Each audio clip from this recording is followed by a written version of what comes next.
I'm a first-time poster. I don't know what to do. I've been lurking in this subreddit for a while, enjoying the chills and thrills and earnestly lamenting the unusual experiences others have been posting about. But I never really thought I'd have occasion to post my own. Ain't life grand? I guess I'll start with some backstory. I have exploding head syndrome. It sounds like the worst superpower on the planet, I know. But it's just this annoying thing that happens sometimes when I'm falling asleep. I'll get to that dim, inch underwater, murky twilight of just falling asleep when a sudden shot of high decibel white noise or flashing light will jolt me awake. There's no actual noise or light. It's just my brain's way of playing the world's worst practical joke on me. The sudden attack gets the heart pumping, however. It's like all your fight or flight reflexes engage at once, putting you into high gear and leaving you disoriented and searching for the source of your rude awakening. Once the adrenaline wears off, I can usually settle into sleep. I've never been an adept sleeper, but it's a manageable condition. I'm blessed with it being relatively infrequent, and I've learned to cope until the last few weeks. I live with my boyfriend Josh and son Eamon, and our bedtime ritual usually consists of checking our sons asleep before heading to the bedroom, shutting off the lights, putting on an episode of the Lore podcast, and drifting off to dreamland. The first night it happened, the podcast had finished, and I was feeling the heaviness of pre-sleep overtake me. The whir of the window fan's white noise was hypnotic, the only sound to fill an otherwise silent room. The shadows deepened, and I surrendered myself to sleep. Moments later, I heard the sound of wet, vile retching, as though somebody were vomiting painfully, productively, right by my ear. The guttural staccato choking was louder than gunfire. I bolted awake and shook Josh frantically. Did you hear that? Was that Eamon? He mumbled and turned over. I sprang from the bed and rushed to my son's room, bursting through the door and into the dark beyond. The room was quiet, except for my frantic breaths, and my son was sleeping peacefully, surrounded by a mountain of pillows and stuffed animals. I crept closer, watching his chest rise and fall rhythmically. No vomit, not even drool. Confused and disturbed, I returned to my bedroom to find Josh sitting up in the bed, puffy-eyed and sleepy. He okay? He asked. Yeah, he's asleep, I muttered. What did you hear? He asked, returning to his prone position. I clambered awkwardly into the bed. It sounded like puking, like somebody throwing up right by my ear. I thought he was getting sick, I replied. Your head's bloating, he mumbled sleepily, turning over to face me. Never had like that before. God, I hope that doesn't stick around, I said before dropping my head back on the pillow. He kissed me gently and turned over to sleep. I didn't sleep for the rest of that night. I tossed and turned and watched shadows play on the wall, ears perked up for the sounds of sickness. I tried desperately to quell the adrenaline rush. When dawn's first fingers of light crept warily through the window, I accepted defeat, rose from my bed, and started the day. I'm not going to deny being rattled by the event. I'm a big baby when it comes to bodily functions, and vomit is my enemy numero uno. I thought I'd get used to it after a decade of raising a kid, but I've never quite been able to handle it. I'm not one of those people that will get sick if I see someone else getting sick, but puke definitely triggers my need to run far, far away, even if I don't act on it. I lurched through the next day like a beaten-up car stuck in first gear. I was spurred onward raggedly, fueled largely by nicotine and coffee, the staples of my diet. I got second wins, third wins, even a rallying cry or two. By the end of the day, I was anxious and jittery and ready to put the incident behind me. I needed at least some semblance of sleep. I crawled towards bed a full hour before my normal time, leaving my boyfriend behind on the couch. I turned off the lights, skipped the podcast, and flipped back onto the bed. A dim, pleasant light glowed from the hall, cast off by the TV in the living room. I didn't even bother to pull the covers over me. The weight of sleep overtook me almost immediately, sinking me down into the mattress, my eyes fluttering closed. Within seconds, I heard it. The glottal, throaty, mucosal sound of someone heaving painfully. My eyes flew open in terror. I tried desperately to sit up, but my body would not cooperate. Panic set in, and I tried to scream, but a thin, whispering hiss was all that escaped my mouth. My eyes darted downwards. That's when I noticed her. She appeared to be an old woman, but only in the loosest sense of silhouette. There was a permeating wrongness about her shape, bones jutting up under thin skin like papyrus paper. She wore no clothing, and her gnarled, elongated fingers were pulling her agonizingly up the bed in lurches. Her hair hung in a limp hank from her head, obscuring the features of her face. As she came closer, sliding up beside me in her jerky, perverse manner, her hair shifted, and I saw her face. If I hadn't already been paralyzed, I would have been at that moment. Her face. Oh my God, her face. Her face was all I could think. If I had thought she looked somewhat human before, I could not have been more wrong.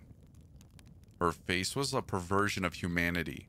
Veiny, translucent skin stretched drum tight over a bony, misshapen skull. Her eyes had no lids, no lashes to speak of, just bulging orbs of jaundiced cream with no irises or pupils.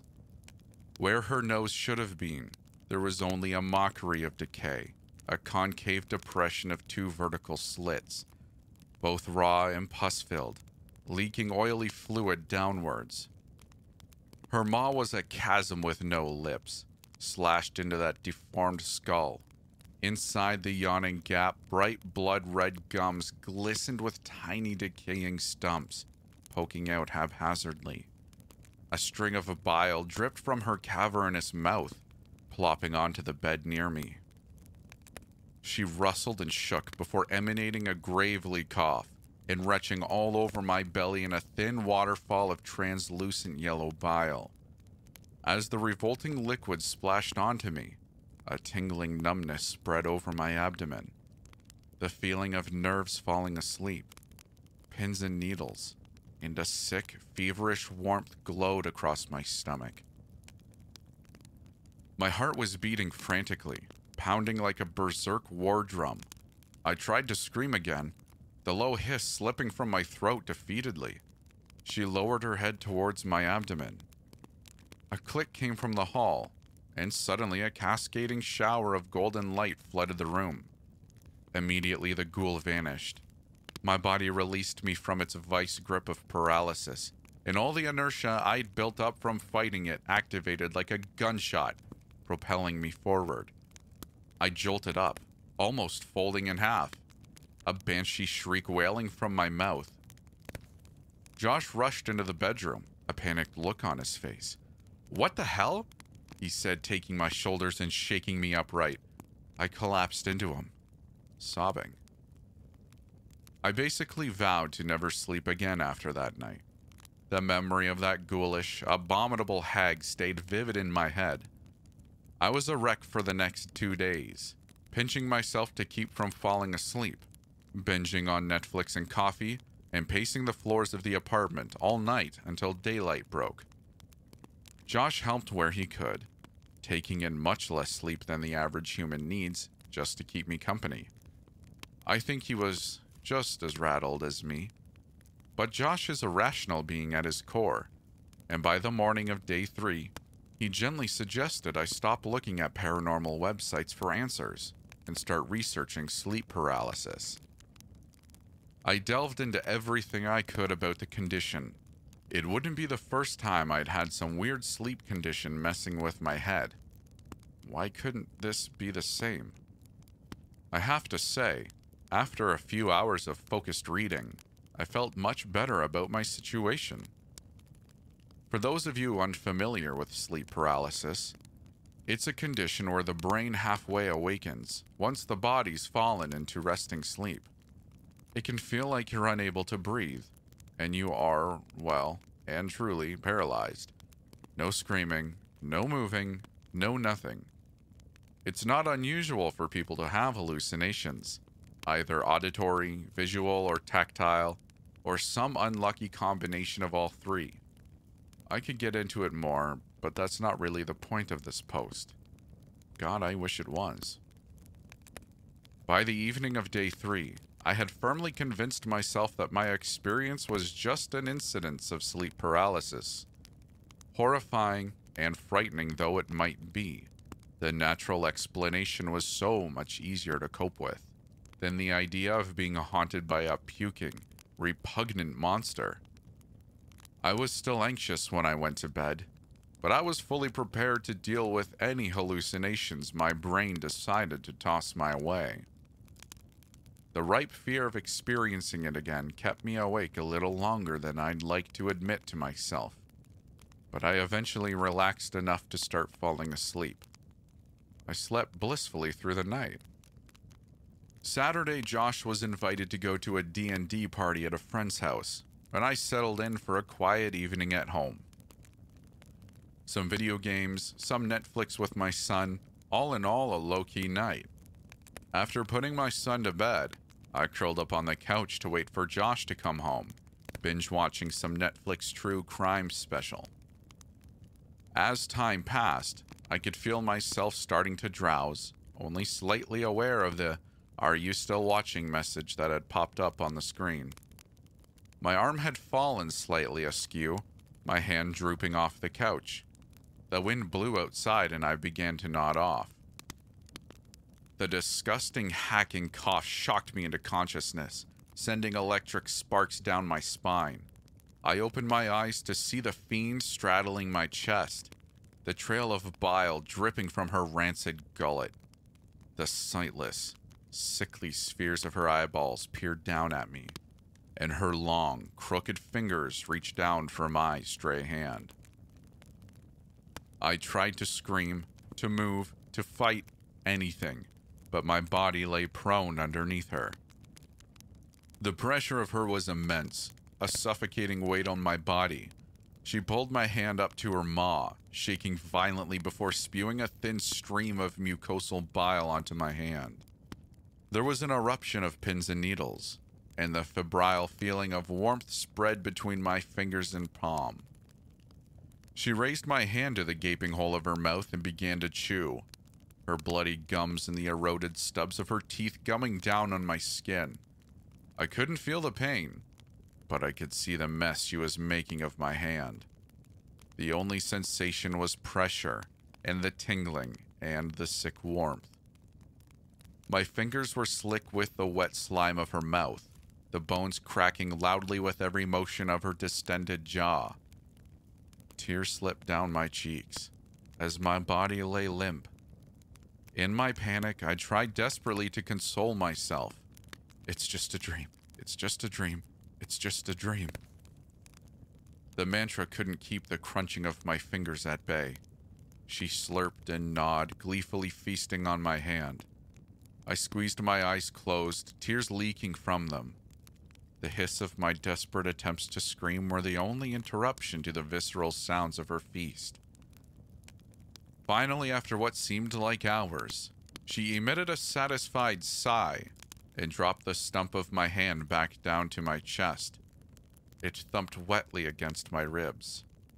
In an instant, she was gone, the pressure releasing my body from its prison, and I bolted upright, cradling the stump of my hand to my neck.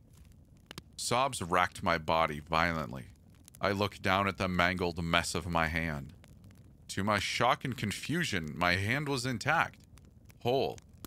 The skin was smooth and dry, my fingers undisturbed. But I couldn't feel my hand. All I could feel were pins and needles. It's been almost 3 weeks now. She comes every few nights, and I've lost feeling in most of my left arm. The electric crawling of pins and needles subsided after a few days, and a blissful numbness took over. My arm still works, but I have no sensation in the skin. I have learned to take sleeping pills before bed, so I don't have to witness her feasts. But the evidence of her visits is always there the next morning, crawling inexorably up my arm. I only worry what will happen once she reaches my heart.